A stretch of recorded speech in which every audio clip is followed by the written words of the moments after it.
I have a moment of reflection and I think to myself, whoever can one day figure out how to mobilize that group of consumers is going to fundamentally change the economy. There are two frameworks that can guide an economy, both from an investor standpoint and also from a consumer standpoint.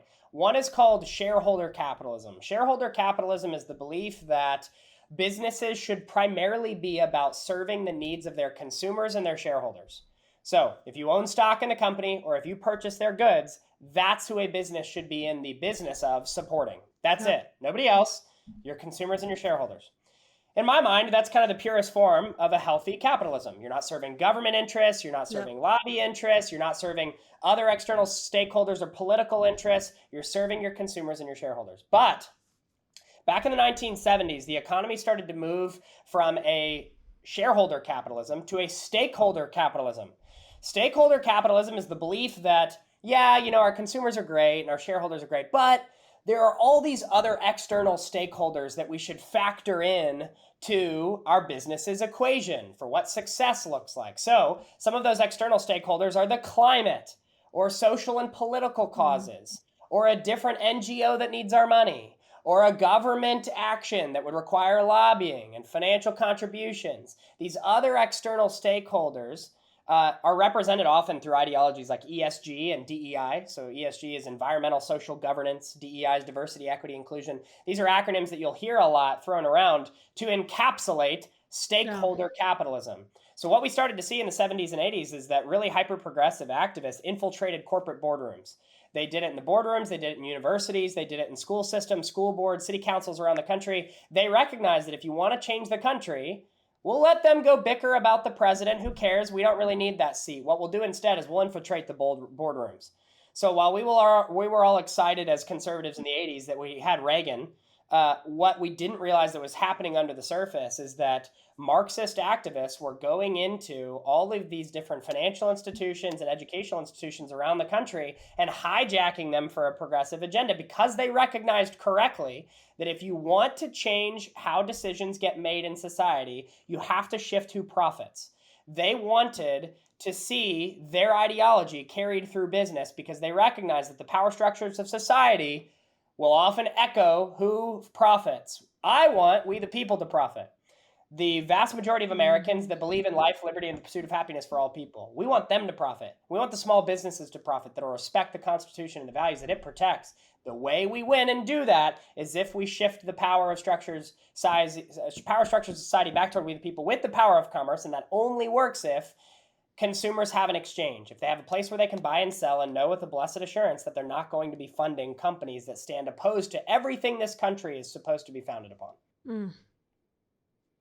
Yeah, it's been extremely frustrating to watch this evolution, and it's almost like it's like picked up steam. Is like as soon as Roe versus Wade was reversed, I remember sometime in the summer last year there was like this New York Times ad, and like all these like woke CEOs had signed on saying they denounced the reversal of Roe versus Wade, they supported a woman's right to choose, and that they were like so woke they themselves were going to be committed to ensuring reproductive rights at their workplace, i.e.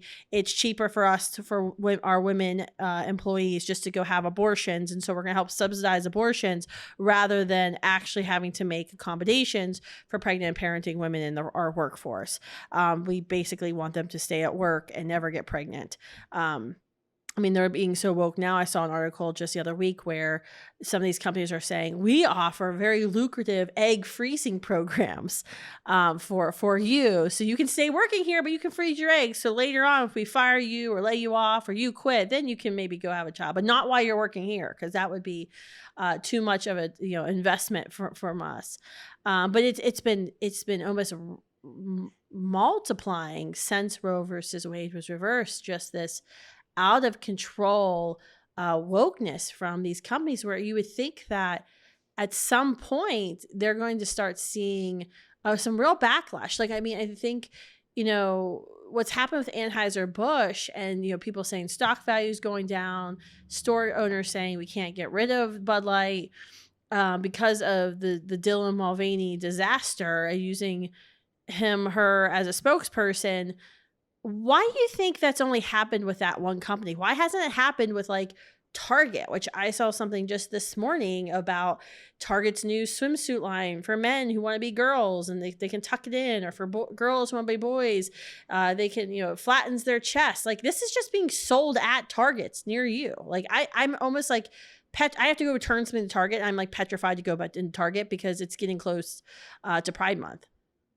Yeah, I don't blame you for being terrified of walking into Target these days, because not only is the wokeism out of control, but the theft is out of control. They've lost over $1 billion to theft in the last 2 years, and they're doing nothing to stop it. So not only have they become kind of ideologically repulsive places, they've also become literally dangerous places, especially if you live in a major metropolitan area. But you pointed out something really important, which is that companies will often preach to you about their virtue. And in reality, if you look deeper, they have very sinister intentions. Target is a great example. We'll pay for our employees' abortions so that we can support your health care, which makes no sense. What they're actually saying is, we're going to give you $4,000 to go abort your kid because we know that that's probably cheaper than if we lost you for 3 months to maternity leave. Like, what a cruel, inhumane thing to say to someone. And yet, these companies all day long will say that they're for the people, and they're for the modern worker, and they're for the middle class and the blue collar employees.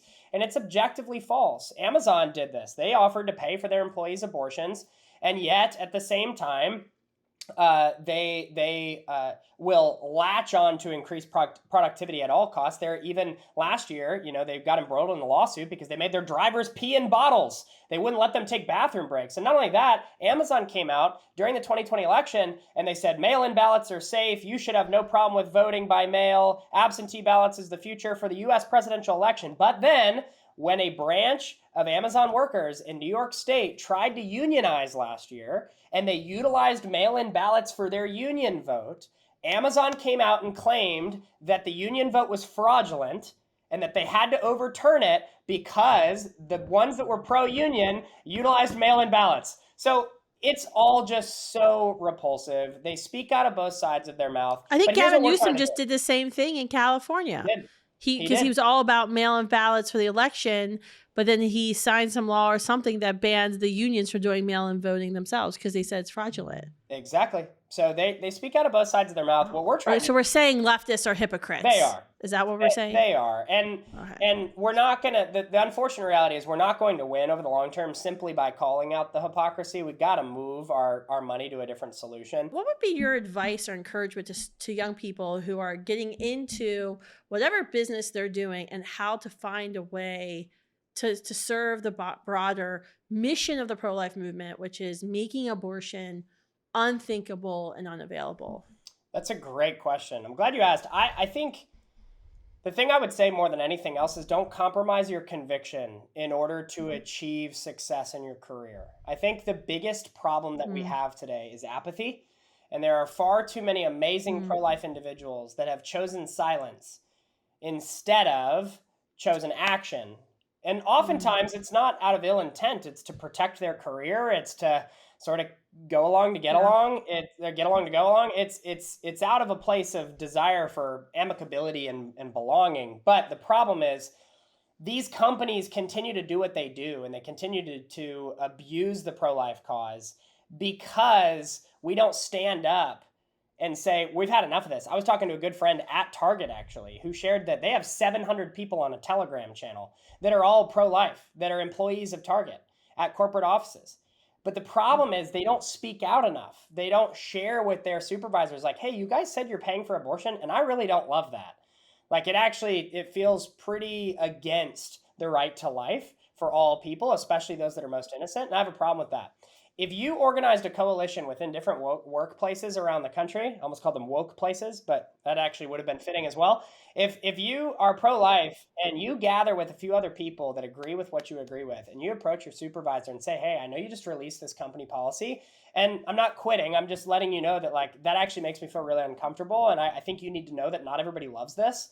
If you say that, and there are strength in numbers, I guarantee you're not alone, you'd be amazed at the impact you can have. This happened a lot during the COVID shot season. I won't say the whole word because I don't know the censorship of podcasts these days. But with the COVID jab, we saw a lot of airlines, for example, Southwest, where the pilots finally were like, you know what, we're actually not cool with this. We want to let you know that this policy to force us to do this is something that we're uncomfortable with. And Southwest reverted. They said, you know what, sorry, we didn't mean to poke the bear.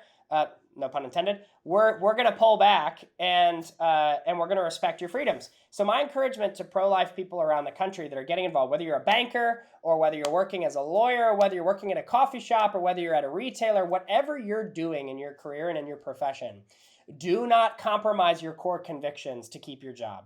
That is how our society has led to some really disastrous places in the past. The history of the modern world is filled with examples where people basically said, well, I can't speak the truth because of my job.